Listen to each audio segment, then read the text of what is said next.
নমস্কার বন্ধুরা, কেমন আছেন সবাই? আশা করি ভালো আছেন। আমাদের এসএস ফ্যামিলি কিচেনের তরফ থেকে আপনাদেরকে স্বাগত জানাই। আজকে আমি বানাবো নবরত্ন কোরমা।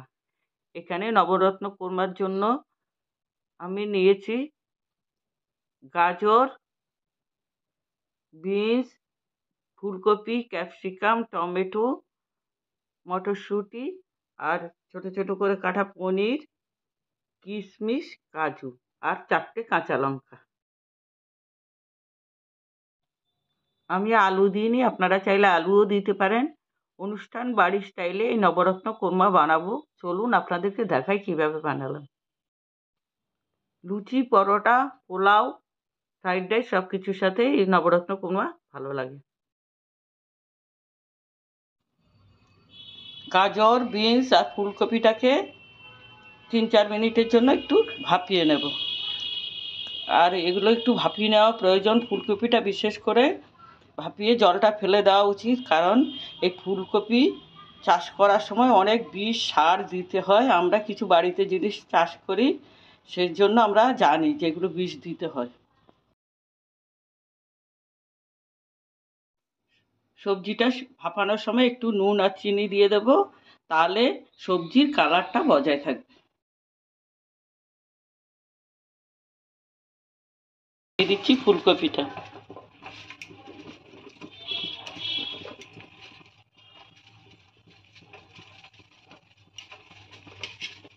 এবার দিচ্ছি ক্যাপসিকাম।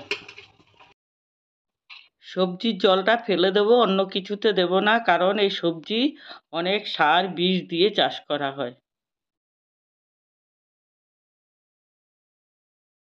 একটু তেল গরম করে কাজু আর কিশমিশটাকে ভেজে নিচ্ছি।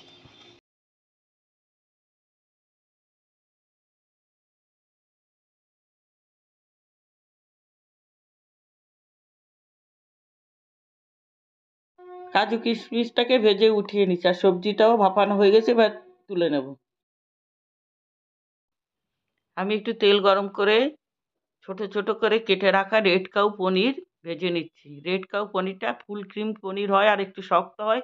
এই পনিরই ভালো হয়, সবজিতে দিলে ভেঙে যাবে না। পনিরটাকে শুধু নুন দিয়ে ভেজে নেব, এর মধ্যে হলুদ বা লঙ্কার গুঁড়ো কিছুই পড়ে না, কারণ এই সবজিতে সাদা থাকে। এই সবজিটাতে কোনো লঙ্কার গুঁড়ো পড়ে না, শুধু গোলমরিচ আর কাঁচা লঙ্কা পড়ে। পনিরগুলোকে লাল লাল করে ভেজে উঠিয়ে নিয়েছি।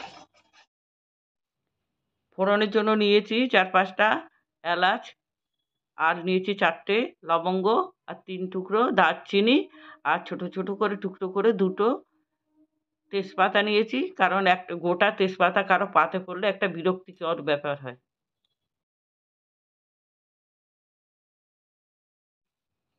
প্রথমে গাজর আর বিনসটা ভেজে নিচ্ছি, কারণ এই দুটো একটু শক্ত থাকে। তারপরে দেব ফুলকপি, তারপরে ক্যাপসিকাম।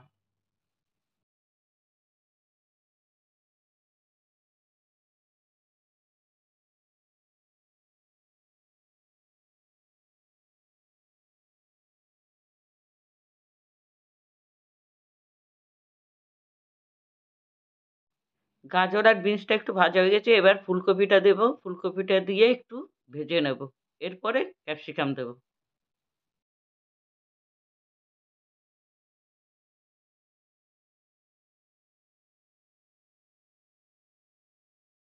ফুলকপিটাও একটু ভেজে নেওয়ার পরে এবার ক্যাপসিকামটা দিয়ে দিলাম।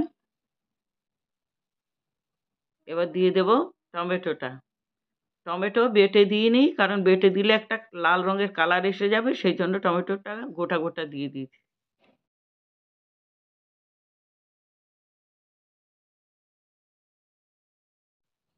সব কিছু এবার ভালোভাবে একটু ভেজে নেব। এখানে 20-22টা কাজু বাদাম নিয়েছিলাম, আর 2 টেবিল স্পুন নিয়েছি চারমগজ, দুধ দিয়ে বেটে নিয়েছি।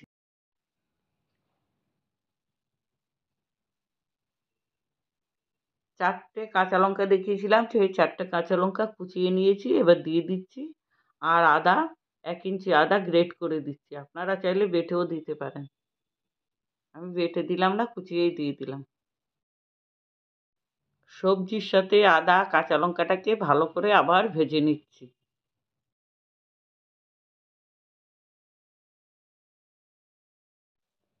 ছোট চামচের 1 চামচ গোলমরিচের গুঁড়ো দিয়ে দিচ্ছি। আর নুন আগেই ভাপানোর সময় দিয়েছিলাম, এখনই নুন দিচ্ছি না, পরে নুন দেব।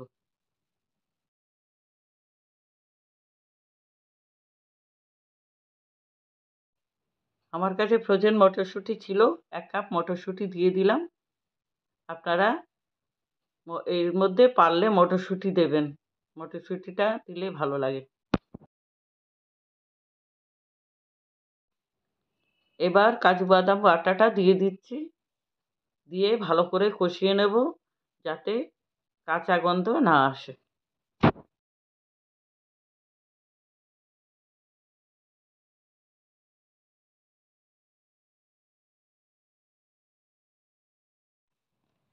এখানে 10 টাকা দামের 1 প্যাকেট দুধকে আমি গুলে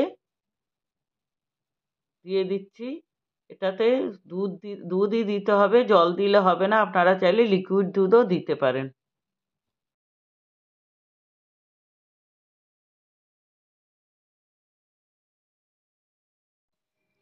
ভালো করে সবজিটাকে কষিয়ে নিয়ে এবার কাজু কিশমিশটা দিয়ে দিলাম।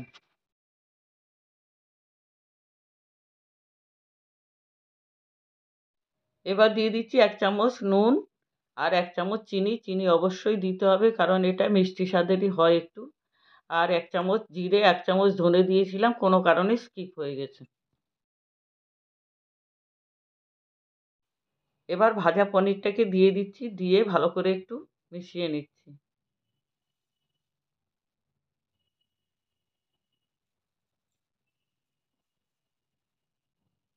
এবার দিয়ে দিচ্ছি 1 চামচ ঘি আর ছোট চামচের 1 চামচ গরম মশলা। এটা ঘরে তৈরি গরম মশলা।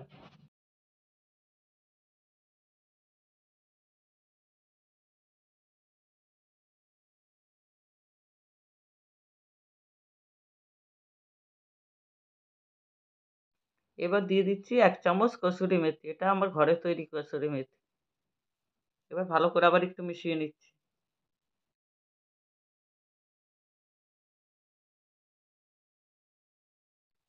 আমার নবরত্ন কোরমাটা একদম হয়ে গেছে।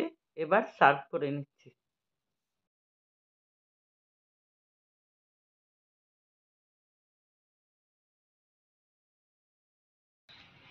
বন্ধুরা, আমার এই নবরত্ন কোরমা রেসিপি যদি আপনাদের ভালো লাগে, আমাদের চ্যানেলটাকে সাবস্ক্রাইব করে আমাদের পাশে থাকবেন।